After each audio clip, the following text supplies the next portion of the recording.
샬롬 할렐루야. 요한일서 5장 18절요.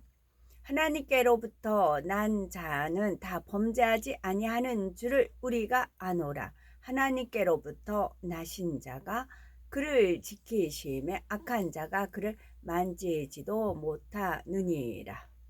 아멘. 제목은 하나님께로서 난 자마다 범죄치 아니하나니입니다. 자동화된 설비들은 입력된 프로그램에 의해 정해진 일만 수행하고 자석도 철 이외의 다른 것은 붙지 않는 것을 볼 수 있지요. 마찬가지로 하나님께로서 난 사람은 오직 빛이신 하나님께 속한 행함 외에는 다른 행함이 나올 수 없다는 겁니다. 어둠에 속한 일은 어떤 유혹이나 위협을 받는다 해도 결코 행할 수가 없는 것이죠. 많은 사람들이 작은 일은 대수롭지 않게 여기며 쉽게 타협하는 것을 볼 수 있는데, 온전한 빛의 차원에 이른 사람이라면 아무리 사소한 것이라도 결코 범죄할 수 없습니다. 어두움이 빛을 덮을 수 없듯이 빛에는 어떤 어두움도 틈탈 수 없기 때문이지요. 그러므로 아무리 사소한 것이라도 범죄치 않는 빛의 사람은 어떤 사람이며 하나님께서는 이런 사람에게 어떻게 역사하시는가에 대해 살펴봅니다. 요한일서 5장 18절에 하나님께로서 난 자마다 범죄치 아니하는 줄을 우리가 아노라 말씀한 대로 하나님께로서 난 자란 범죄치 아니하는 사람을 말하지요.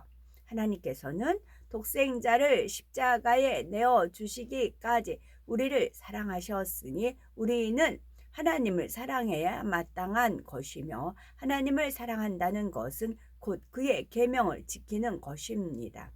그 계명 안에는 죄를 짓지 말라는 말씀이 있으므로 하나님을 사랑하는 사람은 결코 범죄할 수가 없는 것이지요.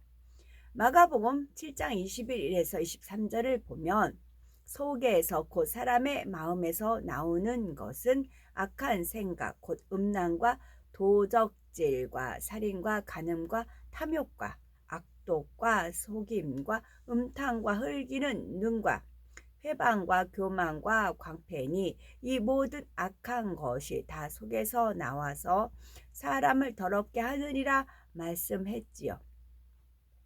즉 마음 자체에 죄를 유발할 만한 근본 악이 없어야 죄를 행치 않는 것이므로 범죄치 않는다는 것은 곧 악이 없다는 것을 의미하지요.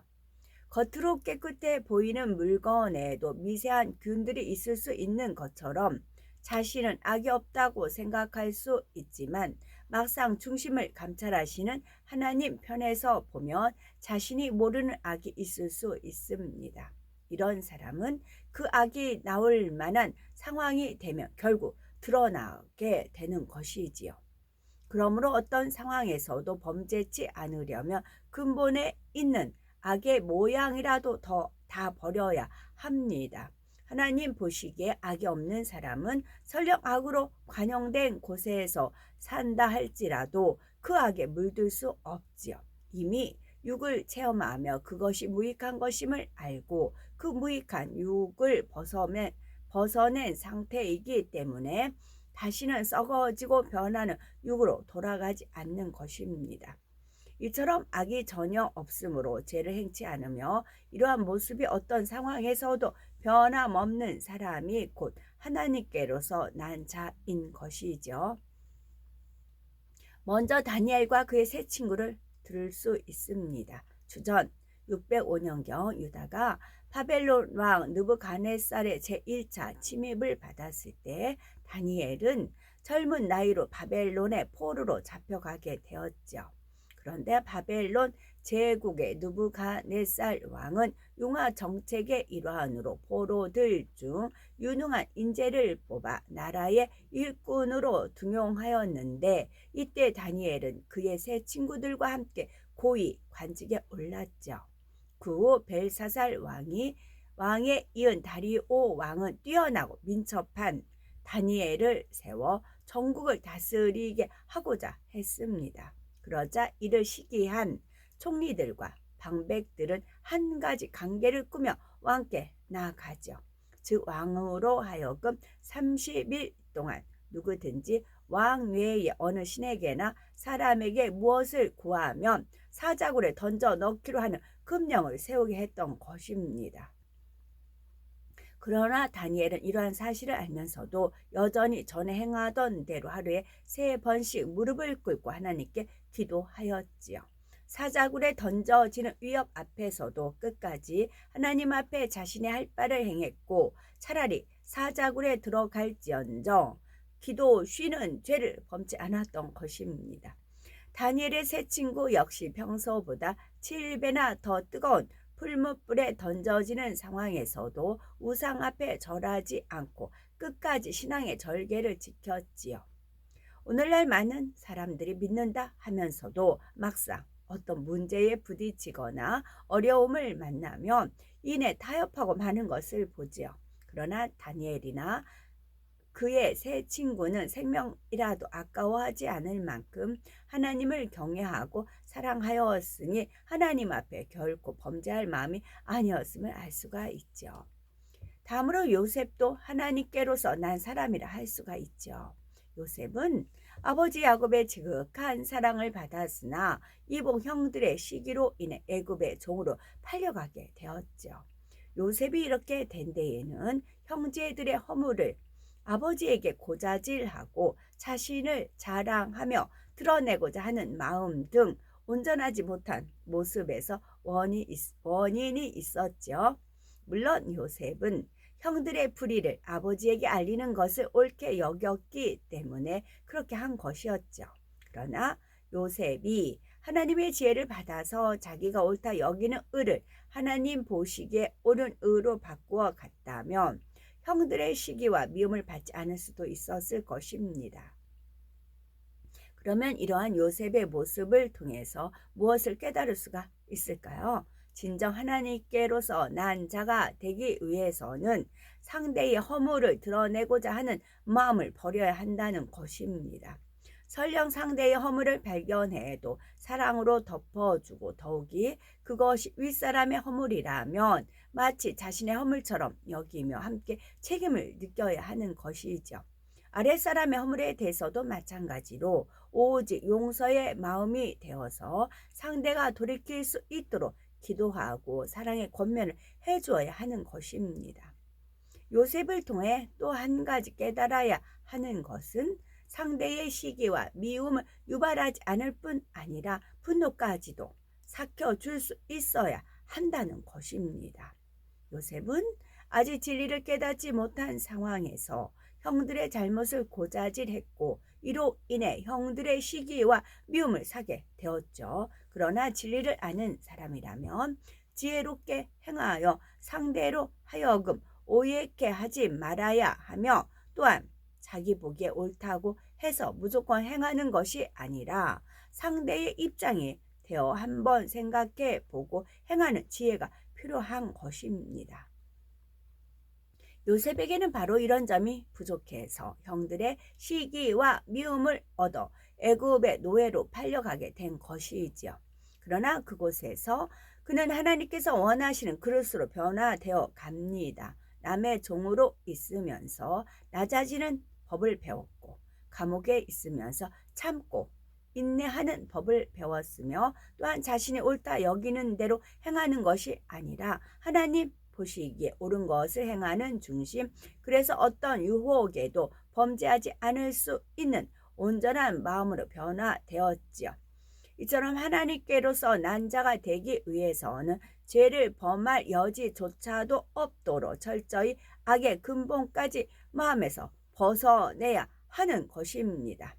요한일서 3장 9절을 보면 하나님께로서 난 자마다 죄를 짓지 아니하나니 이는 하나님의 씨가 그의 속에 거함이요 저도 범죄치 못하는 것은 하나님께로서 났음이라 했는데 여기서 하나님의 씨란 진리요 말씀이 육신을 입고 이 땅에 오신 예수 그리스도를 의미합니다. 그러므로 하나님의 씨가 그 속에 거한다는 것은 진리고 하나님의 말씀이 그 안에 임해 있음을 뜻하는 것이죠. 곧 말씀이 머리에 지식으로 쌓인 것을 말하는 것이 아니라 온전히 영으로 양식 삼은 상태, 즉 영으로 일구어진 상태를 말하죠. 말씀을 영으로 양식 삼았다면 반드시 행함이 따르게 되어 있습니다. 영은 변함이 없는 것이므로 좌우로 치우치지 않고 흔들리지 않으며 결코 비진리, 악, 불의 등의 어둠이 나올 수밖에 없는 것입니다. 요한일서 3장 9절에 보니 저도 범죄치 못하는 것은 하나님께로서 났음이라 했는데 여기서 저라는 것은 바로 예수님을 지칭하고요.